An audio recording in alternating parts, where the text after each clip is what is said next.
Être une bonne entrepreneuse, c'est être simplement soi-même, avec la part de féminité, avec les convictions, avec ce qu'on est, avec ce qu'on apporte, avec notre sensibilité, ou peut-être, en tout cas, c'est ce que moi j'ai mis en place et c'est ce que je souhaite à tout le monde.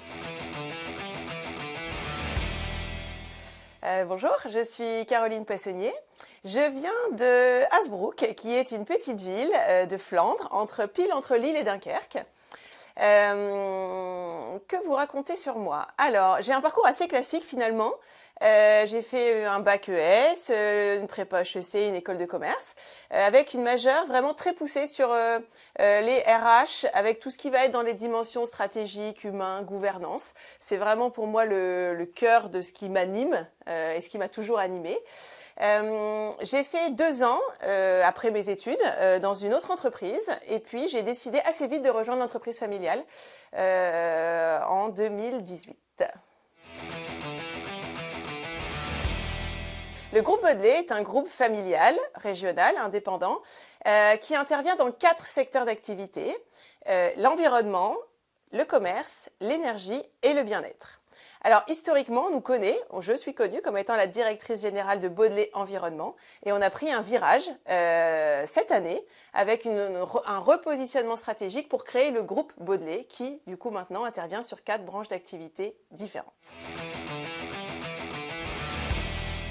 C'était pas écrit de rejoindre l'entreprise familiale. C'était écrit pour mon frère. Il a fait tous ses stages, il passait ses vacances à compter les boulons dans l'entreprise. Moi, j'étais plus mitigée dessus. Plus mitigée aussi parce que je n'étais pas sûre de vouloir travailler en famille. C'était quelque chose, voilà, j'avais vu mes parents pendant 20 ans travailler ensemble et il faut pas croire, quand ils sont pas d'accord au boulot, ils sont pas d'accord à la maison non plus. C'était rejoindre un environnement qui était très masculin, qui me faisait pas forcément rêver. C'est-à-dire qu'aujourd'hui, la thématique du traitement et de la valorisation des déchets est extraordinaire parce qu'elle rentre aussi dans la transition écologique, climatique, etc. Mais il faut bien comprendre que le métier au départ, c'est des grues, des camions, des centres d'enfouissement, etc. Et du coup, j'étais pas tout à fait sûre que c'était le métier que j'avais moi envie de faire pour le reste de ma vie. Et en même temps, j'ai baigné dedans comme Astérix. Je suis tombée dans la marmite quand j'étais petite. J'allais visiter les sites. Mon frère était persuadé de vouloir reprendre l'entreprise. On a eu des grosses discussions en famille. Il n'y avait aucune obligation de ma part, de la part de mes parents. De me faire rejoindre l'entreprise et en même temps il y a eu des échanges en disant voilà c'est quand même une belle opportunité, ce serait dommage de ne pas essayer et je suis vraiment rentrée dans l'entreprise avec cette vision là de dire bah oui j'ai envie d'essayer parce que j'ai pas envie un jour d'embrasser une carrière et puis de me retourner en disant et si j'avais essayé. Et il y avait un deuxième petit sujet aussi, c'est que il y a 2 écoles dans les entreprises familiales. Il y a ceux qui rentrent assez vite dans l'entreprise après leurs études et qui gravissent les échelons un à un, qui mettent 10-15 ans à arriver à des directions générales. Et puis il y a l'autre école qui dit d'aller faire 10-15 ans à l'extérieur et puis de rentrer dans l'entreprise familiale, du coup à des postes plutôt de direction. Moi, j'ai pas de religion. Je trouve qu'il y a des très belles réussites et de très beaux échecs dans les deux écoles. Par contre, ce qui est sûr, c'est qu'il faut que tout le monde fasse la même chose. Je pense que c'est compliqué qu'il y en ait un qui rentre dans l'entreprise tout de suite, qui fasse 10-15 ans et puis de voir un frère, une sœur, un cousin rentrer à un poste parce qu'il a fait 15 ans à l'extérieur. Et pour le coup, comme mon frère, c'était évident, voilà, chez lui, c'était très très fort de vouloir rentrer et intégrer l'entreprise familiale très vite après ses études, j'ai décidé moi aussi de dire allez on va essayer, on va le faire ensemble, voir si ça nous plaît de travailler ensemble, voir si cette entreprise, ce monde masculin, ce travail en famille me plaît et puis voilà, ça fait 15 ans et je suis là et j'adore mon métier et voilà comme quoi il faut passer aussi au-dessus des préjugés et peut-être des croyances limitantes du départ. Je suis rentrée dans l'entreprise sur un poste plutôt RH communication. Il y avait une seule personne au RH, ce qui était ma formation de base, et personne à la communication. C'était le moment d'y rentrer. Et en fait, j'ai passé presque 10 ans hein, à des postes très opérationnels, à prouver ce que j'étais capable de faire, d'apporter, à me familiariser avec les personnes.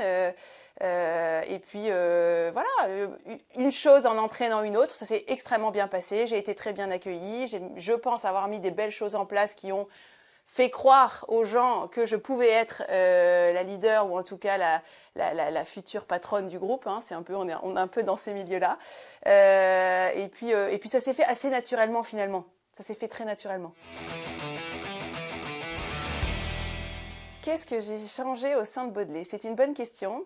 Je pense que mon apport spécifique, il a vraiment été sur la culture d'entreprise, sur le changement, la façon de manager. On était dans une entreprise très patriarcale, très top-down. J'ai introduit énormément de travail d'intelligence collective, de travail sur de la vision, sur de la raison d'être, sur des valeurs, sur amener plus de visibilité, plus de temporalité, plus de transversalité aussi dans les équipes, où ça fonctionnait beaucoup en silo. On avait déjà à l'époque, je vais revenir sur le groupe Baudelet, sur chacune de nos branches, si vous le voulez bien, mais au départ, on était vraiment sur l'environnement, et déjà dans l'environnement, on avait plusieurs métiers qui travaillaient. On avait le déchet, vraiment industriel, ménager, on avait des ferrailles métaux. C'est deux métiers complètement différents. Et ces métiers-là, déjà, ne travaillaient pas ensemble, n'utilisaient pas les mêmes méthodes. Il y avait déjà des clans dans l'entreprise. Et l'idée, c'était vraiment de réussir à désiloter, à faire travailler les gens ensemble et à comprendre qu'on est un groupe. On était déjà à l'époque un petit groupe. Là, on est devenu un plus gros groupe avec vraiment des branches d'activités différentes.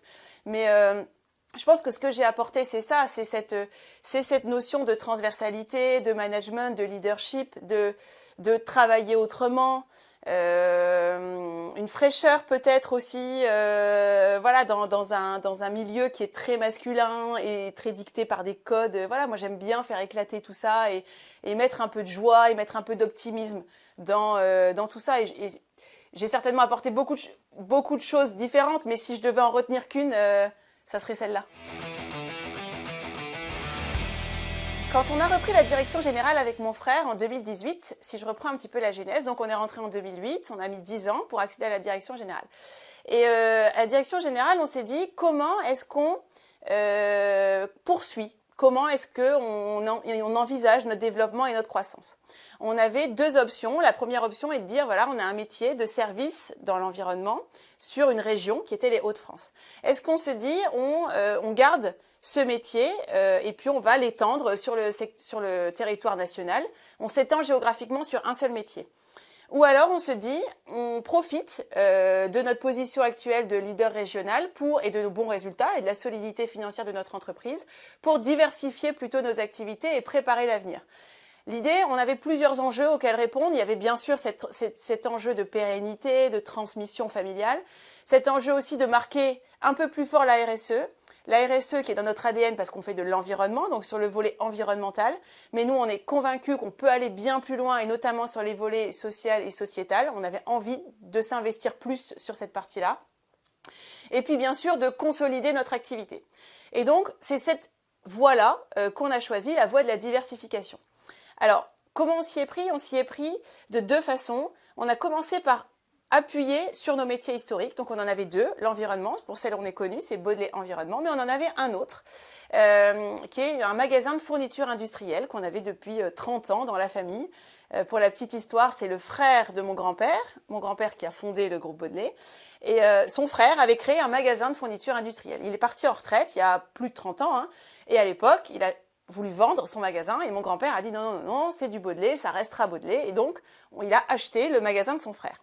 Et ce magasin a grandi petit à petit, il est passé de 500 000 € de chiffre d'affaires quand on l'a acheté à l'époque à pas loin de 10 millions aujourd'hui, mais sur un magasin en Flandre intérieure avec un rayonnement, un savoir-faire, etc. Et on s'est dit, si on veut développer d'autres métiers, ça serait quand même dommage de ne pas capitaliser sur ce qu'on sait déjà faire avec nos équipes. Et donc, on a décidé d'accentuer, d'accélérer cette branche commerce, donc qui est la deuxième branche du groupe. On a l'environnement, le commerce, par de la croissance à la fois interne, en créant de nouveaux magasins, en allant sur le web, ce qu'on n'avait pas fait depuis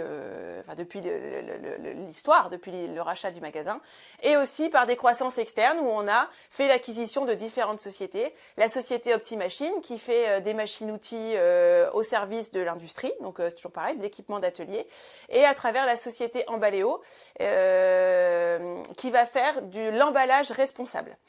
Notamment à destination des e-commerçants, mais pas que. Là, l'idée, c'était vraiment de faire un pont avec notre métier du commerce et de créer des boucles d'économie circulaire. C'est-à-dire que nous collectons les déchets chez nos clients, nous les valorisons. Le métier de Baudelaire Environnement, c'est vraiment la valorisation. Et on les envoie vers du recyclage. Il se trouve qu'on a beaucoup de cartonneries dans les Hauts-de-France, donc on les envoie à proximité de chez nous. Et ensuite, on va réutiliser ces cartons recyclés, donc c'est des gammes de cartons recyclés, recyclables, qu'on va proposer à nos clients, donc d'utiliser pour leur utilisation propre. L'idée, c'est de le transformer en énergie. Et là, ça va être le pont parfait avec mon troisième pôle, qui est le domaine énergétique, qui est l'énergie. Je vais reprendre, donc je vous ai expliqué, Baudelaire, deux métiers historiques, énergie, commerce, on continue à les développer. Et ensuite, on voulait aller dans deux secteurs, Jean-Baptiste et moi, qui faisaient du sens pour nous, qui étaient aussi le reflet de qui on était, de nos convictions, de nos personnalités. On avait envie d'aller plus loin. Et on avait envie d'aller plus loin sur deux sujets, sur la planète. On avait commencé à aller sur l'énergie, ce que je viens de vous expliquer avec le déchet, mais on avait envie d'aller plus loin sur le bien-être, enfin sur le bien de la planète. Et on avait aussi, parce que moi, c'est ce qui me tient à cœur, c'est ce que je vous ai expliqué dès le départ, c'est sur l'humain, sur l'individu. Et alors ça, c'est la branche qui dénote peut-être un peu, qui a moins de sens direct avec les trois autres, mais qui a un sens pour moi qui est juste incroyable. C'est la création d'une branche bien-être, dont je vais vous parler juste après. Donc ma branche énergie, je vous disais, on a commencé, on faisait déjà de l'énergie à partir de déchets, on avait envie d'aller plus loin. Donc on a créé vraiment une branche énergie, on s'est associé dans deux sociétés. La première, c'est la société Courbe, qui fait du tiers investissement dans le financement de projets photovoltaïques. Donc l'idée, c'est d'aller sur le volet production énergétique et notamment énergie renouvelable. Donc notre idée, c'est d'aider on fait beaucoup d'hangars agricoles, donc par exemple les agriculteurs ou les personnes qui ont de la surface disponible à financer des projets photovoltaïques pour créer de l'énergie renouvelable qu'on réinjecte sur le réseau. Donc on est vraiment sur ce volet production d'énergie renouvelable. Et le deuxième, c'est le volet sobriété énergétique. Et là, on a créé avec un associé, Pierre Vion, la société Fibou. Fibou pour fibre de bambou. Et là, l'idée, c'est de créer un isolant biosourcé, écologique, à base, donc je vous l'ai dit, de fibres de bambou, qui va permettre d'être une vraie alternative aux isolants actuels que peuvent être la laine de roche, la laine de verre, etc., avec des vrais avantages, et de vraiment lutter contre les passoires thermiques, etc., et d'aller sur le volet, du coup, rénovation, réhabilitation. Donc c'est vraiment cette branche énergie, elle a deux branches, elle est sous-divisée, un peu comme l'était le déchet avec les déchets ménagers et les fer et métaux. Là, on a le volet production et le volet sobriété. Et qui est pour nous sont deux éléments complémentaires et vraiment importants pour l'avenir de la planète. Donc ça, c'est la partie énergie. Et la dernière branche, qui dénote un petit peu, mais qui est vraiment en lien. On avait envie de donner un nouveau souffle, une nouvelle dimension à notre ADN familial. Pour nous, l'humain a toujours été vraiment au cœur de nos développements. J'ai l'habitude de dire qu'on peut avoir les meilleures stratégies du monde. Si on n'a pas les hommes pour les porter, en fait, il ne se passera rien. Donc pour moi, le volet humain dans une société, c'est vraiment, ça a été mon dada dès le départ, mais je veux aller encore plus loin. Et je veux aller plus loin aussi dans le fait qu'on vit dans une nouvelle société avec des nouvelles habitudes de consommation, un nouveau rapport au travail. L'idée, c'est vraiment d'ouvrir les consciences, d'inciter les individus à se mettre en action. On peut travailler, avoir une belle carrière tout en préservant son capital santé. Quand on parle capital santé, on parle bien sûr physique, d'où par exemple la création d'une salle de sport à la fois pour le territoire et pour nos collaborateurs. Mais on va parler aussi capital santé mentale, émotionnelle, pourquoi pas même spirituelle. Moi, je suis convaincue que plus on est aligné avec ce qu'on est, avec nos valeurs, quand on est dans la recherche d'une nouvelle forme finalement de vitalité, à travers une meilleure alimentation, un meilleur sommeil, la capacité à mieux respirer, à faire des pauses dans notre quotidien où tout va vite. On est dans une société aujourd'hui où on ne s'arrête jamais. Et finalement, c'est quand on prend parfois le temps de s'arrêter, de prendre soin de soi, que plein de choses découlent. Enfin, en tout cas, moi, je l'expérimente tellement que j'ai envie de porter ce message-là et de dire on peut travailler, et bien sûr, il faut travailler, on peut être ambitieux et on peut être successful complètement tout en prenant soin de soi et soin des autres. Et soin des autres dans un environnement d'équilibre, effectivement, pro-perso. Et il y a plein de choses qui vont arriver autour de ces différents sujets. Donc voilà les 4 branches, environnement, énergie, commerce, bien-être. Je suis carrément croissance prudente. Équilibre, je suis pour ne pas prendre de risques qui pourraient mettre en cause ou en péril l'avenir de mon groupe. C'est-à-dire que je suis audacieuse, je pense que nous sommes une société qui casse un peu les codes, qui aime prendre des risques, mais ces risques sont toujours mesurés. Parce qu'à un moment, aller investir ou aller dans une thématique ou une stratégie de croissance de marche ou crève, il y en a qui le font et c'est très bien. Et il y a des énormes réussites. Il y a aussi des personnes qui, quand ça marche pas, parce qu'on peut avoir un retournement de marché, il peut se passer plein de choses. Nous, on veut toujours investir et explorer des domaines où si on se plante, parce que ça peut arriver, c'est le propre des entrepreneurs, c'est de tout faire pour que ça n'arrive pas, mais d'avoir conscience que ça peut arriver, c'est que ça ne mette pas en péril mon groupe. J'ai une obsession, vraiment, qui est la mienne, qui est la transmission, la pérennité, la sécurité financière. Donc l'idée, c'est de se dire, et c'est aussi l'objet de cette transformation, de cette diversification, c'est-à-dire qu'aujourd'hui, on a un groupe avec un métier sur un secteur. Alors, on a tous nos œufs dans un même panier. Et l'idée, c'est de se dire comment est-ce qu'on peut être prudent pour l'avenir. Alors, ça peut paraître paradoxal de se dire, bah oui, mais il se diversifie, donc peut-être il y aura plus de risques. Et en fait, pour moi, dans l'avenir, sur la construction qu'on est en train de faire, dans 10 ans, on aura moins de risques que notre entreprise je ne sais pas comment on peut expliquer, et un vrai problème en ayant ces différentes branches d'activité. Donc clairement, croissance prudente. Le secret, est-ce qu'il y en a un? J'ai un mot qui me vient, bien sûr, c'est anticipation. Il y en a 2 peut-être, anticipation, communication. C'est vraiment les 2 clés. C'est de bien l'anticiper parce que ça se fait vraiment dans le temps, ça prend du temps, il faut aligner les différentes personnes. Communication parce qu'il faut que tout le monde, je parlais d'alignement tout à l'heure, c'est vraiment très important. Si la transmission ne se fait pas dans un parfait alignement de où on veut aller, à quelle vitesse, où on veut emmener la société, à quelle vitesse on a envie de le faire, à quel moment moi j'ai envie de m'investir, est-ce qu'on est tous d'accord sur les sujets, en fait, à un moment, ça va coincer. Donc c'est anticipation, prendre le temps, parler, échanger, discuter, pas avoir peur des non-dits. Souvent, on me pose une question, vous allez peut-être me la poser, les pour, les contre des entreprises familiales. Le pour, c'est clairement la bienveillance. Le contre, c'est clairement l'affect. Dans une entreprise familiale, on parle de transmission. On peut avoir peur de se dire les choses parce que mon frère, c'est le fils de ma mère et que c'est le parrain de ma fille. Et que donc, à un moment, si je suis pas d'accord avec lui, si je suis pas d'accord avec la stratégie qu'il veut prendre, je vais peut-être pas oser lui dire parce que j'ai pas envie de me fâcher avec lui et pour des raisons qui sont pas les bonnes finalement. Et donc de réussir à poser les choses, à communiquer, à se prendre des temps, d'être respectueux l'un l'autre, d'écouter les vraies envies profondes finalement de ce qu'on a envie pour une entreprise familiale. Pour moi, la clé, elle est vraiment là.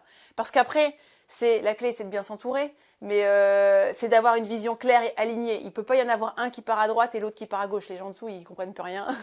On l'a déjà expérimenté, ça ne marche pas bien. Donc, une des clés, c'est vraiment ça.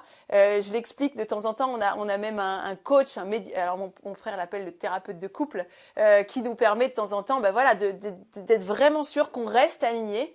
Parce qu'effectivement, la vie, chacun nos responsabilités, chacun nos domaines d'activité, on peut à des moments voir les choses autrement et se réaligner régulièrement, très régulièrement, c'est vraiment une des clés une des clés de la transmission et de la pérennité et de la réussite, je pense en tout cas, d'une entreprise familiale. Ma plus belle réussite, je pense, c'est vraiment d'avoir eu l'audace finalement de reprendre cette entreprise familiale, d'y avoir réussi à y faire ma place tout en amenant ce que je suis, tout en amenant ma personnalité, tout en amenant mes convictions. Et j'en suis très fière aujourd'hui. L'erreur que je ne referai plus, c'est certainement de vouloir aller trop vite. Je suis quelqu'un d'un peu speed, vous l'aurez peut-être remarqué. J'ai tendance à, voilà, quand j'ai une idée, je veux mettre les choses en place, je veux faire bouger les choses, je suis convaincue que c'est ce qu'il faut faire. Et parfois, je ne prends pas assez de temps, ou j'ai pris, il m'est arrivé par le passé de vouloir aller trop vite, de ne pas avoir été assez pédagogue, de ne pas avoir assez embarqué les équipes, notamment les équipes historiques. Qui ont connu l'époque de mes parents ou qui étaient indépendamment que ce soit mes parents qui la dirigeaient, où l'époque allait moins vite et où aujourd'hui il faut aussi prendre le temps d'expliquer ce qu'on veut faire, de les embarquer. C'est aussi pour ça que j'ai travaillé énormément en intelligence collective maintenant, avec des ateliers pour pas avoir d'angle mort, pour entendre tous les points de vue, pour que les personnes se sentent contributrices et actrices des transformations qu'on est en train de mener dans le groupe. Et ça, s'il y a une erreur que je referai le plus, c'est celle-là. Moi, je crois, et dans notre famille en tout cas, que la famille passe avant le business. On a la chance d'être une petite famille, on est 4 associés. L'idée, c'est vraiment qu'on soit d'accord et qu'on crée quelque chose ensemble. Notre objectif à Jean-Baptiste et moi, quand on a parlé de tout ça, c'est est-ce qu'on a envie de travailler ensemble? Est-ce qu'on a envie de faire ça ensemble? Et oui, c'est le cas. Donc, il faut qu'on s'aligne. Mais on veut rester une famille, c'est-à-dire que même si on se voit tous les jours, presque, on partage le même bureau, l'idée c'est de se dire, l'idée c'est de ne pas se dire, bon puisque je la vois tous les jours, j'ai pas envie de la voir. Notre objectif, le dimanche par exemple. L'idée c'est de rester une famille, donc on garde des temps ensemble, on part une fois en vacances, tous ensemble, alors sans prendre les mêmes transports en commun, puisque ça vous pouvez l'imaginer, mais si on se crache tous les deux en même temps, ça va être compliqué. Mais par contre on garde un moment ensemble avec nos parents, avec nos enfants, avec nos conjoints, où on décroche de l'entreprise familiale, où l'idée c'est de ne pas en parler. Tout comme le dimanche, chez nous, c'est interdiction d'aborder le boulot, parce qu'en fait, il faut qu'on garde ce socle familial, cette envie d'être ensemble, de partager des choses ensemble qui soient autres que l'entreprise familiale.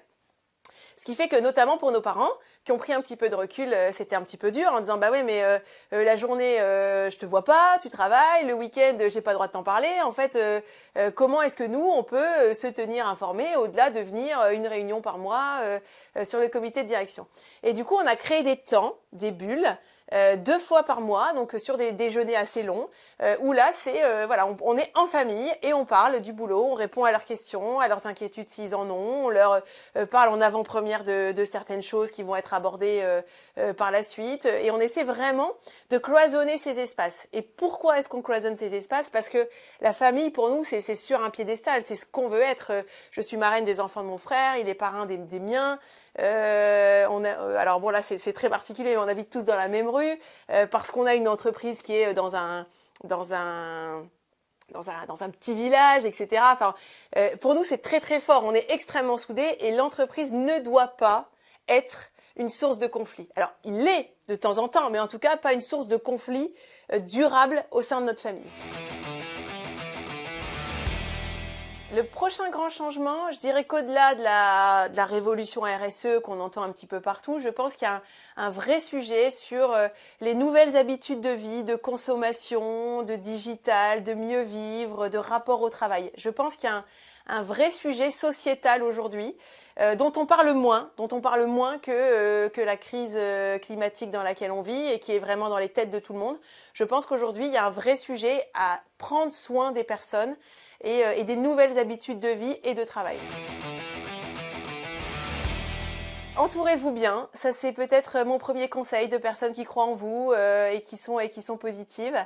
Ne vous comparez pas, chaque parcours est différent, chaque personne est différente et si vous avez envie, un moteur, allez-y.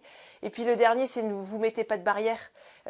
Vous pouvez tout faire, l'idée c'est de croire en soi, de bien s'entourer, de dérouler la stratégie des petits pas, un pas à la fois, on y va et on est capable de faire des grandes choses.